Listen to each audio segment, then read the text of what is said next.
It's Petey with PHNX, and this is the first Walkin and Talkin of the 23-24 season. And who better to have on the first show than the Minnesota native, Nick Bjugstad. Nick, you just finished playing street hockey in the community. I understand you do have a foundation to play street hockey back in Minnesota. Can you tell me a little bit about it? Yeah, it's called Goals for Kids. It's kind of a broad spectrum of community work, just trying to give back. Hockey did so much for me growing up. It's done so much for me, and helped me grow as a human being. So I think it's important as players to try to give back to the community. And, I run a camp back in my hometown with the kids. So just to put some smiles on some faces, that's what it's all about. And, hockey's kind of what I know, I think. Depends on who you ask. But, it's just fun to be involved with the community and try to grow the game here in Arizona. When you look back at your time in Blaine, and you were a kid playing street hockey there, and I know I was a kid playing street hockey, did you take the plastic sticks and put the biggest hook you possibly could? What the hell was that? Because you can't use your backhand. I don't know why you did that. No, it wasn't smart. Yeah, my dad, I have a pretty big curve. My dad still gives me crap. You use it now like you're in-game? Yeah, I use a big hook, and he likes the Crosby blade. That's why he's got such a good backhand. But once you go back, once you curve your stick that much, you can never go back. Let's talk. Last year you got a chance to play in the playoffs with the Edmonton Oilers, and you got a little taste of that. But you're back here in the Valley. What's the biggest reason that brought you back here to Arizona? Yeah, I think first and foremost, just the direction they're heading. I think this summer they proved they're trying to expand and take it to the next level. So.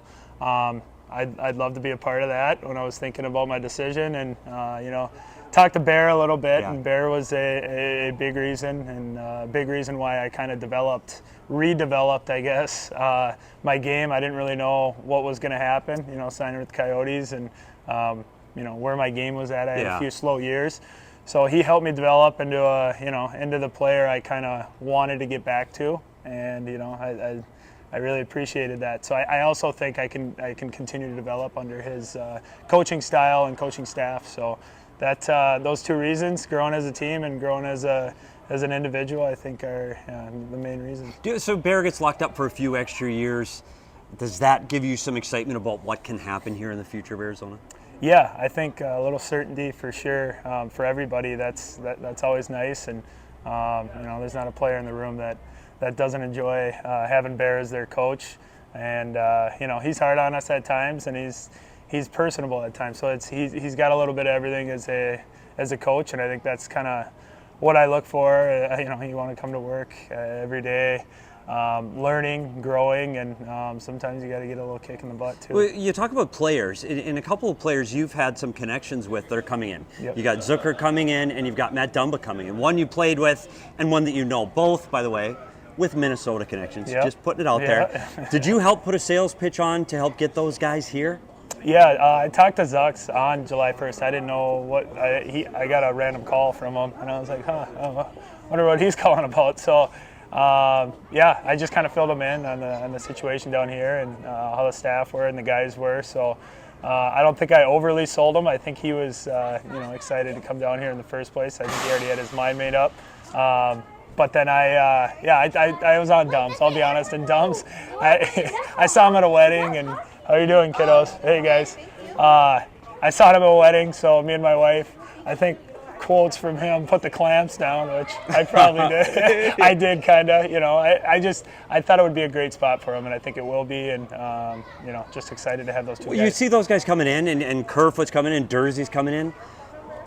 What do you think about this season? And we're honest. We're trying to be honest. We don't say, hey, this is a team challenging for the Stanley Cup this year. But where do you see this team, and where is the bar set? Yeah, it's no different than last year. We want to take a step from the year before. Like, you keep taking steps, and I think it's kind of like compound interest. You can just keep getting better and better each year. And, it takes time, but I think with the crew that we have, the leadership that we have, the core that we have, I think we can surprise some people. So, it's just come to work every day and, see what happens. Well, speaking of work, you've got to start working pretty soon. And first up for you and the Coyotes is Australia. Yep. Are you ready? Are you packed? Are you excited? What are your thoughts on heading to Australia? I'm not packed. I'll pack the night before like I usually do on all my trips. I'm usually last minute with that. But, Yeah, I don't know. I'm excited. I've never been to Australia. It'll be great for team bonding. Guys will really get to know each other. There'll be a lot of time on the plane. Lost. So we'll be playing cards. We'll be razzing each other, I'm sure, and having a little fun. So I think that's kind of what it needs to be used as. Obviously, it's first week of camp, so you got to take it seriously and try to gain each day. But I think it's with the time change, it'll be a challenge. But I think it'll be a good challenge. I think it's really unique that the team's starting off that way. I think it's good for the team building. It's going to be interesting to see how this team starts. I did have a couple more questions for you. One, I didn't know this about you, which is surprising because I know everything about you. You turned down the opportunity to go to the program, to go to NDDP. You didn't. We know we talk about Keller. We talk about there's so many players, Matthews, that have gone through the development program in Michigan, and you actually turned it down to stay at your high school in Blaine. Yeah, it was a hard decision. I was back and forth. I was very indecisive as a young child. Still am, but starting to figure it out a little bit. But yeah, so you had to weigh the options. It depends on kind of who you are, I think, at that point. And I didn't really. I was kind of a third, fourth line. I was kind of a tweener guy, I think. So I didn't know if I was ready to take that step. I still needed to build physical capability, confidence. So I don't know. It's easy to stay in Minneapolis, in Minnesota.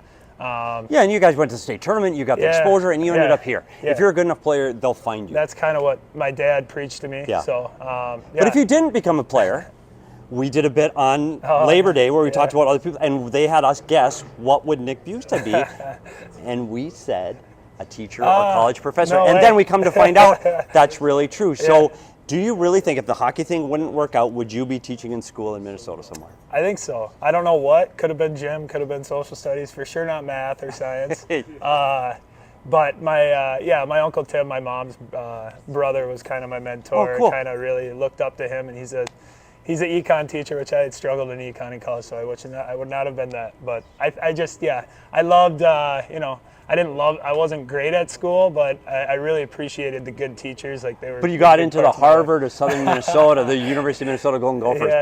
Buddy. Education. What? Last one from me. The very last one. We've watched the quarterback. We've watched Kirk Cousins on the Netflix special, and we've talked about his fashion. That his wife dresses him. You've got Sean Dursey coming in from Hollywood. Sick drip game. Keller's back, and he's good. Valimaki. You've got O'Brien, and then you've got Troy Stetcher, who just leaps and bounds. You need to step it up a little bit, buddy. So where's your drip game? Are you conservative? Where do you fit in the drip game of the Arizona Coyotes? Well, first off, I wish my wife would dress me. I don't think she even wants to do that. She doesn't want to be liable.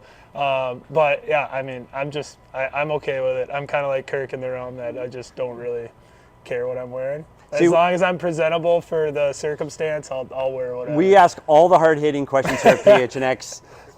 Nick, thanks again for walking and talking, and we'll see you next time on PHNX. We'll be here for all the Coyotes post games. We're live every day. We'll see you next time on PD's Puck Talk.